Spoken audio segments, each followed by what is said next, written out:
السلام علیکم، میں ہوں اقرا اور آپ دیکھ رہے ہیں میرے YouTube channel Iqra Rajput novel تعبیر خواب by Iqra Rajput episode number 8۔ اس ٹائم سب نور کے کمرے میں موجود تھے اور ڈاکٹر نور کا معائنہ کر رہی تھی۔ اب کیسی ہے نور؟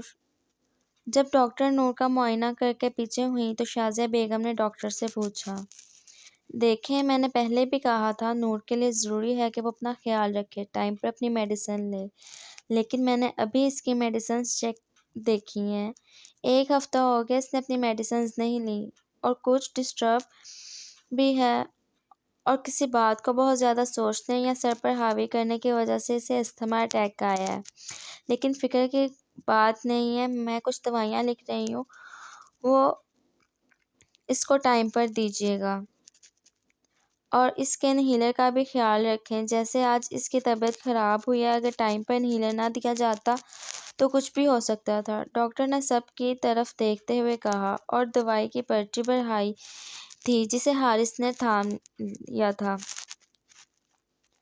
اب میں چلتی ہوں، نور کا خیال رکھیے گا، ڈاکٹر کہتے نور کے کمرے سے نکلی تھی۔ جاؤ حارث، ڈاکٹر کو باہر چھوڑ کر آؤ، ہاشم صاحب نے حارث سے کہا، جس پر حارث اور ریحان ڈاکٹر کو باہر تک چھوڑنے گئے اور ساتھ ہی حارث نے گاڑی نکالی تھی نور کی دوائیاں لانے کے لیے۔ تمہاری کزن کچھ عجیب نہیں ہے؟ ریحان نے ڈرائیونگ سیٹ پر بیٹھے حارث سے پوچھا۔ کیا مطلب؟ حارث نے نہ سمجھی سے ریحان کی طرف دیکھا تھا۔ میرا مطلب ہے جب ہم سب لان میں بیٹھے تھے تو وہ بالکل ٹھیک تھی، لیکن میں نے خود نوٹ کیا ہے کہ بابا کی بات پر اس کا چہرہ زرد پڑا تھا، لیکن بابا نے تو بس عام سی بات کی تھی اور پھر اس کی طبیعت خراب ہو گئی۔ ایسے اچانک سب کچھ ہونا میری سمجھ سے باہر ہے، ریحان نے پرسوچ انداز میں کہا۔ میں جانتا ہوں، مجھے بھی جب لگتا ہے کہ میں نور کو سمجھنے لگا ہوں، کچھ نہ کچھ ایسا ضرور ہوتا ہے کہ مجھے لگتا ہے میں تو کیا کوئی بھی اسے سمجھ نہیں پائے گا۔ وہ میری کزن ہے، مجھے بہنوں سے عزیز ہے، لیکن وہ عجیب نہیں ہے، بس حالات نے اسے ایسا کر دیا ہے۔ تمہیں پتہ ہے اس کی سب سے بری عادت کیا ہے؟ حارث نے ریحان سے آسودگی سے کہتے ہوئے آخر میں سوال کیا تھا۔ کیا؟ ریحان نے بے اختیار پوچھا۔ وہ کبھی اپنے غم، اپنی پریشانی دوسروں پر واضح نہیں ہونے دیتی۔ وہ اداس بھی ہونا تو سب کے ساتھ ایسے مسکراتی چہکتی ہے کہ سامنے والا کبھی اندازہ ہی نہیں کر پاتا کہ اس کے اندر کیا چل رہا ہے۔ مجھے آسٹریلیا سے آئے 6 مہینے ہو گئے ہیں، میں نے 6 مہینوں میں ابھی تک نور کو کمزور پڑتے نہیں دیکھا۔ ریحان میری بہن بہت باہمت ہے، کبھی نہیں روتی، اپنے غموں کو اپنی مسکراہٹ میں چھپا لیتی ہے، اور یہی بات مجھے سب سے زیادہ بری لگتی ہے کہ وہ ہم سب سے کیوں کچھ نہیں کہتی، حارث نے آسودگی سے کہا۔ حارث کی بات پر ریحان خاموش ہی رہا، وہ مزید کچھ پوچھ ہی نہ پایا تھا۔ مس آئس کریم، آپ تو واقعی بہت انٹرسٹنگ ہے، گہرا سانس لیتے ہوئے ریحان نے دل میں سوچا تھا۔ اب نور کی طبیعت پہلے سے بہتر تھی۔ رمیسا اور ہنا اس کے پاس بیٹھی اس سے باتیں کر رہی تھی، جبکہ ہنا ساتھ ساتھ اسے سوپ بھی پلا رہی تھی۔ نوری، اگر تم نے مجھ سے اپنی خدمتیں کروانی تھی تو ایسے ہی بتا دیتی، اپنی طبیعت ضرور خراب کرنی تھی، ہنا نے اسے سوپ پلاتے ہوئے کہا۔ میں نے کہا ویسے تو تم نے میری خدمت کرنی نہیں، ایسے ہی صحیح، نور نے بھی اسے چڑھاتے ہوئے کہا۔ اچھا جی، اور جو تم نے ہمارا خون خشک کر دیا تھا وہ؟ ہنا نے بھی سوپ کا خالی باؤل بیڈ سائڈ ٹیبل پر رکھتے ہوئے خالص لڑاکا عورتوں والے انداز میں ہاتھ اپنی کمر پر رکھتے ہوئے کہا۔ ہنا کے اس انداز پر نور اور رمیسا ہنس دیں۔ اوئے ہنسو نہیں، تمہیں پتہ ہے سب کتنے پریشان ہو گئے تھے، رمیسا ذرا بتانا اس سے اب جو اس کے دانت نکل رہے ہیں، ہنا نے دانت پیستے ہوئے کہا، جس پر نور نے اپنی ہنسی ضبط کی تھی۔ نور، ہنا ٹھیک کہہ رہی ہے، آپ جب بے ہوش ہوئی تھی سب بہت پریشان ہو گئے تھے، رمیسا نے ہنا کی تائید کرتے ہوئے کہا۔ اچھا نا یار، اب تو میں ٹھیک ہوں نا، نور نے ان دونوں کو دیکھتے ہوئے کہا۔ ٹھیک ہوں کہ بچی، تمہیں تو بھائی بتائیں گے، انہیں آنے دو، جو اتنے دنوں سے تم نے اپنی میڈیسنز نہیں لی، انہیلر ختم ہو گیا وہ بھی نہیں بتایا، تم تو بات ہی نہ کرو مجھ سے، ویسے ہی بہت غصہ آ رہا ہے تم پر، ہنا نے نور کو غصے سے گھورتے ہوئے کہا۔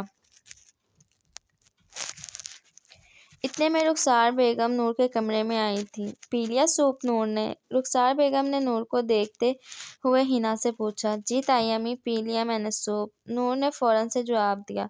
چلو پھر جلدی سے میڈیسن بھی کھا لو اچھے بچوں کی طرح، رخسار بیگم نے پیار سے نور کے گال تھپتھپاتے ہوئے کہا۔ تائی امی، دوائی کھانا ضروری ہے کیا؟ نور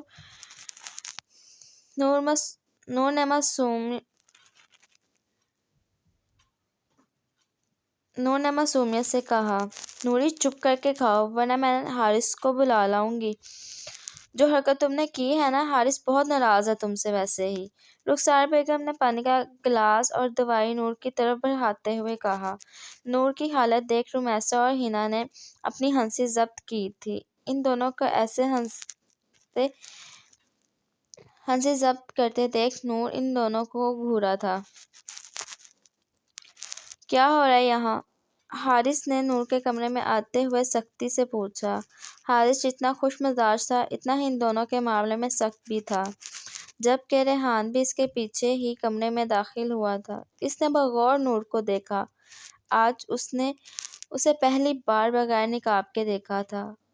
ان کی پہلی ملاقات میں نور نے نقاب کیا ہوا تھا، جس وجہ سے اسے بس آنکھیں ہی نظر آئی تھیں۔ اس دن اسے نور بالکل کسی پھول کی طرح کھلی ہوئی لگی، شاید سفید گلاب کی طرح، لیکن آج وہ ایک مرجھایا ہوا پھول لگی تھی جس کے مرجھا جانے سے اس میں زردیاں گھل گئی تھیں۔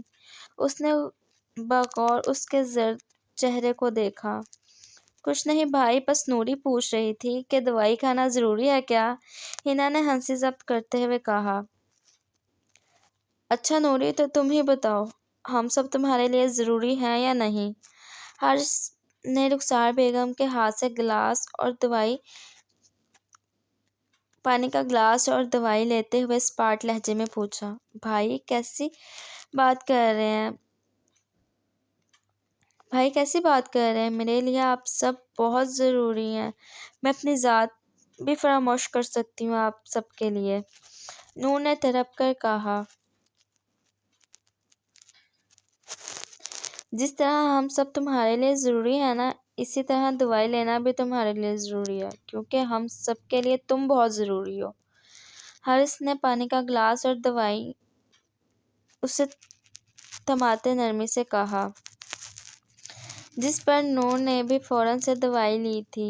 اس کے دوا کھانے کے بعد نرمی سے اس کے ہاتھ سے گلاس لیتے سائڈ ٹیبل پر رکھا اور کرسی نور کے بیڈ کے پاس لاتے اس کے قریب بیٹھا تھا۔ نوری، حارث نے کرسی پر بیٹھتے اسے پکارا تھا۔ جی بھائی، نور نے جھکے سر کو مزید جھکاتے ہوئے کہا۔ لاسٹ ٹائم تم نے دوائی کب لی تھی؟ حارث نے اس کے جھکے سر کو دیکھتے نرمی سے پوچھا۔ 8 دن پہلے، نور نے ندامت سے کہا۔ نور جھوٹ نہیں بولتی تھی، اب بھی اس نے جھوٹ نہ بولا تھا۔ بعد میں کیوں نہ کھائی؟ حارث نے اس کے چہرے کو تھوڑی سے پکڑتے اوپر کرتے ہوئے پوچھا۔ بھائی یاد نہیں رہا؟ کتنے دن دوائی کھانا یاد نہیں رہا؟ حارث نے پوچھا۔ سوری بھائی، نور نے ندامت سے کہا۔ انہیلر کو ختم ہوئے کتنے دن ہو گئے ہیں؟ حارث نے سادہ لہجے میں پوچھا۔ وہ بھائی مجھے بتانا یاد نہیں رہا۔ نور، تمہیں کچھ یاد بھی رہتا ہے؟ اپنی صحت کو لے کر تم اتنی لاپرواہ کیوں ہو؟ کیوں نہیں ہمیں کچھ بتاتی؟ تمہیں پتہ ہے سب کتنے پریشان ہو گئے تھے؟